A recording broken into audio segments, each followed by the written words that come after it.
Label Radio. My man Super Nat Buddha blessed it. Right here on White Label Radio, classic hip hop from the 80s, 90s, early 2000s. Nails on the 1 and 2s. My man Nat in the building. Yes, indeed. Chilling. So when you hear that song, what memory does it bring back? Oh, you see me smiling while I was listening to it, man. It just, that takes me to a time in my life that actually birthed Supernatural, man. That song right there was like my introduction into what you would call professional hip hop music, like coming from the streets and like then getting a real record deal. So I remember like the day that song came out, I went to Tower Records and I bought the cassette single.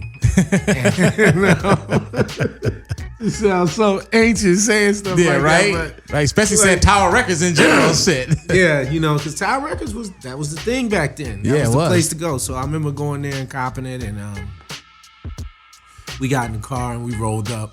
We was driving back to Brooklyn, you know, riding across the Brooklyn Bridge with the windows down, banging the music loud, you know, and you know, it was just a special time for me. You know, I got a record deal that was the summer that I got signed. Okay. And that song came out like a year after, maybe a year or two after I got signed. And like that time in hip hop for me and what I got to see and be part of and witness, that's what that song reminds me of. That song reminds me of walking to the store, you know, a couple of months before I got the deal and seeing the one that everybody knows is the Notorious B.I.G. You know, I'm seeing Fat Chris on the corner. I used to live on St. James and Lefferts with my manager at the time who was managing me. So I used to stay there with him, and Biggie lived on the block right there, you know, St. James.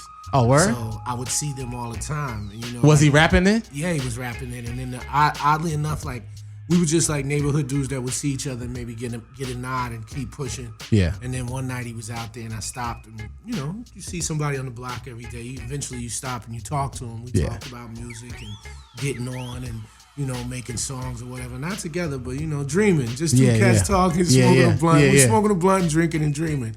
And was he signed yet or no? No, neither one of us. Okay.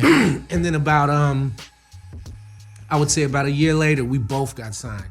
Like right around the same time, and we met up again, and like we laughed about being on, and like, you know, the conversations that we had. So that's like some of the stuff that I got to witness, and like being at, like, seeing Busta Rhymes perform. What was it? I Got You All in Check for the first time.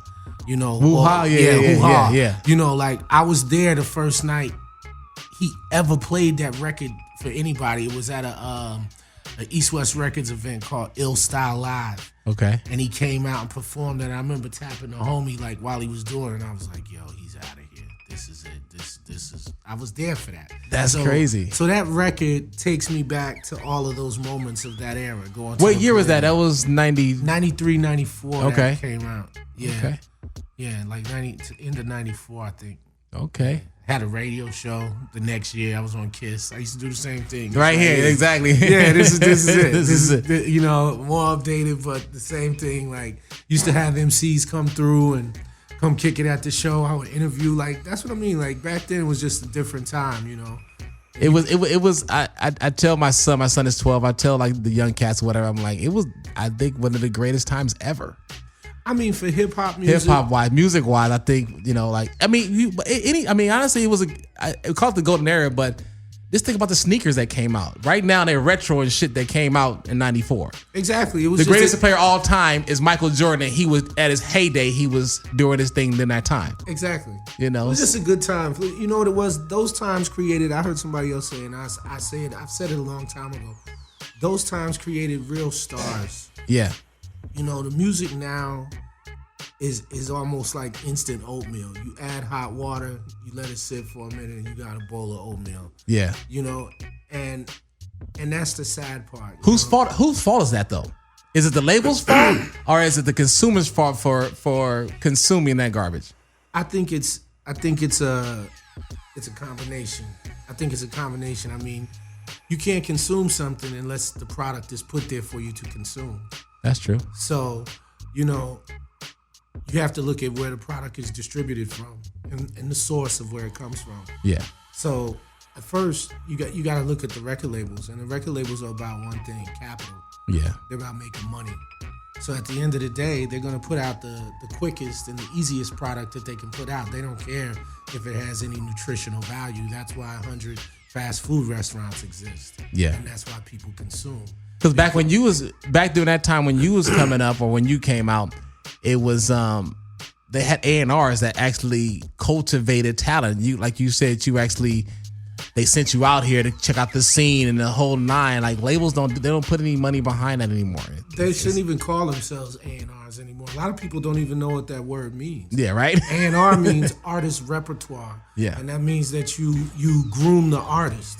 You know, you're there for the artist, and those times are lost. You know, like a lot of these kids come in, they don't know their ass from their elbow. Yeah. When they come into the music business. And it's good to have some type of mentor, somebody to look up to guide you, especially if they're pure of heart. But that's hard to find. So, you know. I mean, it's a lot of snakes out there, right? Absolutely. Opportunists, as we call them, you know? Absolutely. But, you know, I was fortunate enough to, you know, I ran into that, you know, in my career. But at the same time, I took those as learning points. Yeah. And, you know, that's what made me who I am now, you know. That's dope. That's dope. So let's get into another joint. Since I was talking about Underwater, MC, which one is this? Black Amphibian. Wow. Black Amphibian. He's going in tonight. I am digging. I told you I'm a fan, so I'm digging into some stuff. So let's get into it right now. My man Supernatural. This joint is called Black Amphibian. Right here on White Label Radio. DJ Nails on 1 and 2s Dash Radio. Let's go. Check it out.